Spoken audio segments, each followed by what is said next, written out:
Olá a todos, meu nome é Gabriel e o título da minha pesquisa é Lugares incendiários em cena, significados do fogo em obras cinematográficas sobre resistência civil. O orientador dessa pesquisa foi o Paulo Nunes. Bom, então a pesquisa surgiu devido ao avanço, a ascensão do autoritarismo no mundo, sobretudo aquele de extrema-direita. Bom, então numa breve contextualização, em consonância com o projeto Lugares Incendiários, Imagens e Distopias Contemporâneas, faz-se necessário soprar as brasas para perceber as verdades ocultas.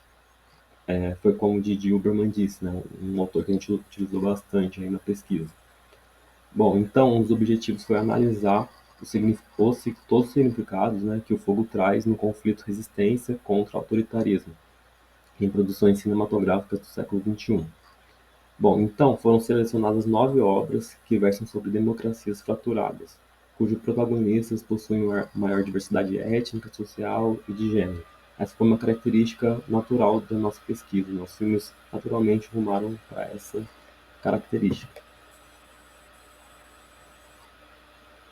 Bom, então sobre a metodologia, foi construída uma prancha com o método Forma Atlas, como a gente pode ver aí ao lado, que foi desenvolvida pelo historiador da arte Ed Warburg, tomando como a compreensão de Huberman, onde ele diz que deve-se saber olhar em quais pontos a imagem ainda arde e em que lugar suas cinzas ainda não arrefeceram. Bom, então, o primeiro passo que a gente fez para procurar esses filmes foi através do Facebook, onde a gente selecionou alguns grupos, que falavam sobre cinema, que tinham várias pessoas com conhecimento de cinema, e a gente utilizou 3 filtros, na nossa pesquisa: o fogo, a resistência e o autoritarismo. Após essa pesquisa no Facebook, a gente foi para um site que chama filmestypo.com, onde a gente pegou os filmes que a gente já tinha e utilizou nesse site onde eles nos dão filmes parecidos.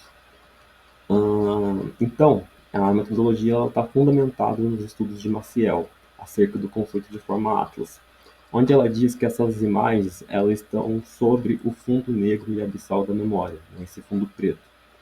Bom, então essa forma Atlas, ela problematiza as inquietações e as contestações que elas provocam, as releituras do mundo e também os mundos possíveis de serem criados a partir delas. Bom, como resultados, tivemos alguns. Em relação à função das produções audiovisuais, foi possível esclarecer que as narrativas revisitam um passado que pede por reconciliação, mas que para isso requer lidar com o que tentou se esquecer, que foram os filmes Marighella, Cabeça de Negro, Papicha, mas na verdade todos os filmes falam disso.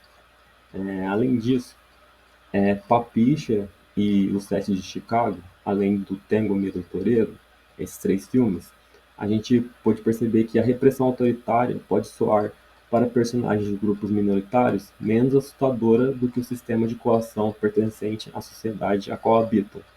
Além disso, em Carandiru e O Sete de Chicago, 2 filmes aí, a gente viu que, paradoxalmente, a violência autoritária sobrevive após seu fim, principalmente para algumas pessoas desses tais grupos minoritários. Em outros 2 filmes, Marighella e Dias, foi evidenciado que uma outra categoria de pessoas marcadas pela estigmatização dentro do espectro político-ideológico, como a alcunha de comunistas, as pessoas sofrem tanto quanto os grupos minoritários, mesmo que as pessoas não sejam comunistas, mas são taxadas como. Além disso, em Dias foi identificado um padrão dentro desses contextos sociais, que foi o backfire, que na verdade é como se fosse um evento de contragolpe, quando ocorre um movimento de censura, existe um contragolpe chamado de backfire. Bom, então aí, como uma frase final, a gente tem que é hora de entender as imagens e, sobretudo, entender-se com elas. E aqui estão as referências bibliográficas utilizadas na nossa pesquisa e muito obrigado a todos.